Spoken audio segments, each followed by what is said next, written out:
नमस्कार दोस्तों, स्वागत करता हूं मैं आप सबका एक बार फिर से आपके अपने ही चैनल में। दोस्तों दिन भर क्या रहा स्पेस, डिफेंस और इंटरनेशनल गलियारे से एक एक करके जान लेते हैं। और दोस्तों आप में से जो लोग हमारे चैनल पर नए हैं वो कृपया करके इस चैनल को सब्सक्राइब जरूर कीजिएगा। तो चलिए बढ़ते हैं अपने डिफेंस अपडेट्स की तरफ। दोस्तों यहाँ पे पहली खबर की अगर बात की जाए तो वो पाकिस्तान की बेवकूफ़ी और पाकिस्तान की नापाक हरकतों को लेकर आ रही है। आपको बता दें कि पाकिस्तानी सेना जम्मू से उत्तरी कश्मीर तक नियंत्रण रेखा पर भारतीय सेना व नागरिकों के ठिकानों को निशाना बना रही है और उसकी साजिश भी रच रही है। भारतीय सेना की जवाबी कार्रवाई में पाकिस्तान को बार बार मुक्की खानी पड़ रही है। उसके दर्जनों सैनिक भी मारे जा रहे हैं और कई चौकियों को तबाह भारत ने कर दिया है। लेकिन इसके बाद भी आपको बता दें कि इस साल करीबन 4 महीने के अंदर पाकिस्तान ने करीबन 1450 बार युद्ध विराम का उल्लंघन किया है और कोरोना की जैसी महामारी के समय तो इसकी गतिविधियां और ज्यादा बढ़कर सामने आ रही है। आपको बता दें कि सिर्फ इस मार्च के महीने में इसने करीबन 411 बार यानी कि पाकिस्तान ने 411 बार संघर्ष विराम का उल्लंघन किया है। आशंका ये भी जताई जा रही है कि 1-2 महीने में घुसपैठ की कोशिशें और पाकिस्तानी सेना के बैक दस्ते के हमले भी बढ़ सकते हैं। हालांकि सुरक्षा बल हर स्थिति में चौकस हैं। दोस्तों यहाँ पे अगली खबर की बात करते हैं तो पाकिस्तान को लेकर आ रही है। आपको बता दें कि पहली बार ऐसा हुआ है कि पाकिस्तान में किसी हिंदू को पाकिस्तानी वायुसेना का पायलट बनाया गया है। पाकिस्तान के इतिहास में ऐसा पहली बार हुआ है कि किसी युवा हिंदू को वायुसेना के पायलट के रूप में चयनित किया गया है।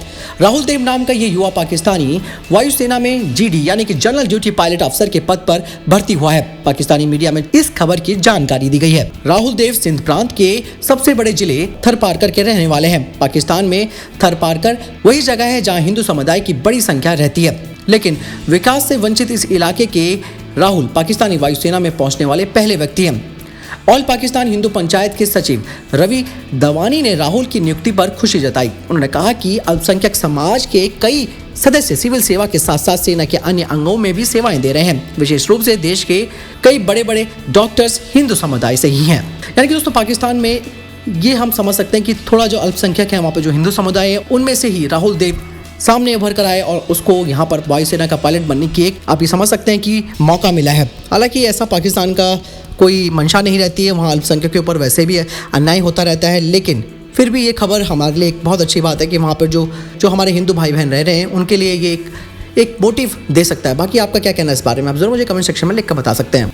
दोस्तों यहाँ पे अगली खबर की बात करते हैं तो भारत और अमेरिका को लेकर आ रही है। दोस्तों जैसे कि आप सभी को मालूम है कि भारत और अमेरिका के बीच कुछ रक्षा सौदों की प्रमुख भूमिका निभाने वाले अमेरिकी एरोस्पेस और रक्षा विशेषज्ञ विवेक लाल ने यह हवाला दिया था कि वे अपने परिवार के साथ समय बिताना चाहते हैं और इसलिए वे लॉकहीड मार्टिन से इस्तीफा दे रहे हैं। लेकिन अब बात कुछ और सामने आ रही है। ऐसा कहा जा रहा है कि 114 जेट विमानों के लिए भारतीय वायुसेना के लिए जो उन्होंने पिच करना था F-21 वो नहीं कर पाए और जिस वजह से ये सौदा विफल हो गया है और इसी वजह से उन्होंने विवेक लाल पर प्रेशर डाला, जिसकी वजह से विवेक लाल ने लॉकहीड मार्टिन से इस्तीफा दे दिया।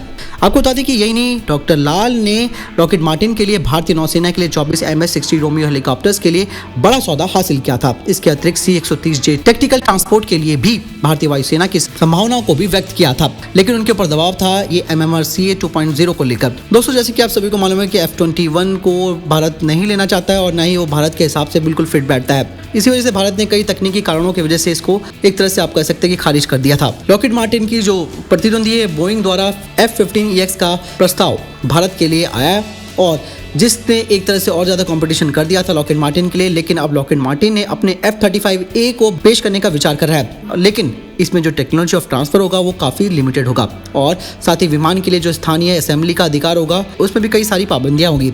लेकिन कोरोना वायरस की वजह से आर्थिक गतिविधियों में काफ़ी कमी आ सकती है, जिससे रक्षा उपकरण की खरीद को सीमित भारत कर सकता है। लेकिन दोस्तों अब बात आती है कि F-35A क्या भारत के लिए सही रहेगा, क्योंकि F-35A आप समझ सकते हैं कि ये काफ़ी कॉस्टली विमान होने वाला है। इससे अगर भारत लेता है तो ऑब्वियस सी बात है भारत को काफ़ी सारी यहाँ पे दिक्कतें आ सकती हैं, क्योंकि टेक्नोलॉजी ऑफ ट्रांसफ़र भी जो अमेरिका है वो काफ़ी सीमित कर रहा है। दूसरा ये है कि लॉकहीड मार्टिन ने डॉक्टर विवेक लाल को भी अब पता चल गया कि उसने उनको अपनी कंपनी से इसलिए निकाल दिया कि वो 114 जेट की डील को पूरा नहीं कर पाए। तो बहुत सारी चीज़ें यहाँ पे अमेरिका का यहाँ पर आप समझ सकते हैं कि मैं हर बार बोलता हूँ कि दोगलापन साफ साफ दिखता है। क्या दोस्तों अब F-35A की जो पेशकश कर रहा है लॉकहीड मार्टिन, क्या आपको लगता है कि ये भारत के हिसाब से बेहतर फाइटर जेट हो सकता है? आपको क्या लगता है आप जरूर मुझे कमेंट सेक्शन में लिख कर बताएं।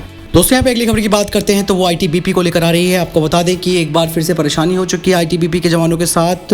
अब तक 45 भारत तिब्बत सीमा पुलिस के कर्मियों को कोविड-19 होने की पुष्टि हो गई है और ये 43 कर्मी ITBP के टिगरी कैंप जो कि नई दिल्ली में है वहाँ पर कार्यरत थे। इनमें से 2 लोगों को सफदरजंग के अस्पताल में भर्ती कराया गया है, जबकि 41 आईटीबीपी कर्मियों को रेफरल अस्पताल ग्रेटर नोएडा में भर्ती करा दिया गया है। कॉन्टैक्ट ट्रेनिंग के बाद इस यूनिट के 76 जवानों को आईटीबीपी के छावला क्वारंटाइन केंद्र में रख दिया गया है। यानी कि दोस्तों एक बार फिर से भारतीय सशस्त्र बलों में भी कोरोना वायरस का जो संक्रमण है वो धीरे धीरे फैल रहा है और अब तक करीबन 43 जवान है वो कोरोना से संक्रमित हो चुके हैं। यानी कि कितना गंभीर खतरा ये हमारे सुरक्षा बलों पर भी अब मंडराने लगा है। दोस्तों यहाँ पे अगली खबर की बात करते हैं तो सीआईएसएफ को लेकर आ रही है।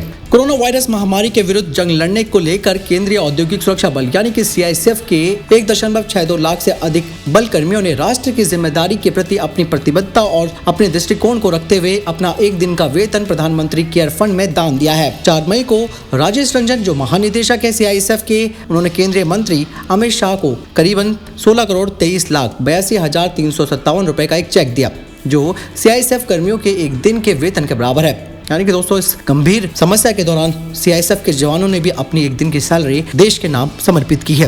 दोस्तों यहाँ पे अगली खबर की बात करते हैं तो वारी है जम्मू कश्मीर को लेकर। आपको बता दें कि जम्मू कश्मीर के किश्तवाड़ा जिले के पड्डर उप संभाग के दूर दराज के इलाके में संपर्क को सुनिश्चित करने के लिए कबन नाला पर 60 फुट लंबे एक बेली ब्रिज का निर्माण किया गया है। आपको बता दें कि ये पुल 3 मई को जनरल रिजर्व इंजीनियरिंग फोर्स के 118 रोड कंस्ट्रक्शन कंपनी के द्वारा लॉन्च किया गया था और जिसकी अध्यक्षता की थी लेफ्टिनेंट कर्नल शिव माधुर ने, जो कि 1 दिन की रिकॉर्ड समय सीमा में बिकन प्रोजेक्ट के तहत थी। आपको बता दें कि इस क्षेत्र में काफी मूसलाधार बारिश के कारण काबन नाला की सड़क 19 अप्रैल को बह गई थी। अगली खबर की बात करते हैं तो आ रही है चंद्रयान 3 को लेकर। चंद्रयान 3 चंद्रमा पर उतरने वाला भारत का दूसरा प्रयास होगा। पिछले साल भारत ने श्रीहरिकोटा के सतीश धवन अंतरिक्ष केंद्र से चंद्रयान 2 को लॉन्च किया, लेकिन वो चंद्रमा पर सॉफ्ट लैंडिंग करने में विफल रहा। देश के पहले चंद्र लैंडिंग को पूरा करने के लिए भारत के महत्वाकांक्षी मिशन चंद्रयान 3 की लॉन्चिंग की तारीख कोरोना की वजह से देरी हो सकती है। आपको बता दें कि इसरो भी देशबंदी तालाबंदी के बाद बंद हो गया है, जिसकी वजह से चंद्रयान 3 कार्यक्रम भी एक तरह से पोस्टपोन हो गया। 2019 में विक्रम लैंडर के दुर्घटनाग्रस्त होने से चिंतित इसरो ने इस साल की शुरुआत में घोषणा की थी कि वो चंद्रयान 3 को लॉन्च करेगा। तो दोस्तों ये थे अभी तक के top defence space updates. Video के संबंध में कोई प्रश्न जवाब या सवाल आप जरूर मुझे कमेंट बॉक्स में लिख कर पूछ सकते हैं। इस वीडियो के लिए इतना ही, मिलता हूं नए वीडियो के साथ। तब तक अपना ख्याल रखिएगा। स्टे एट होम, बाय, नमस्कार, जय हिंद, जय भारत।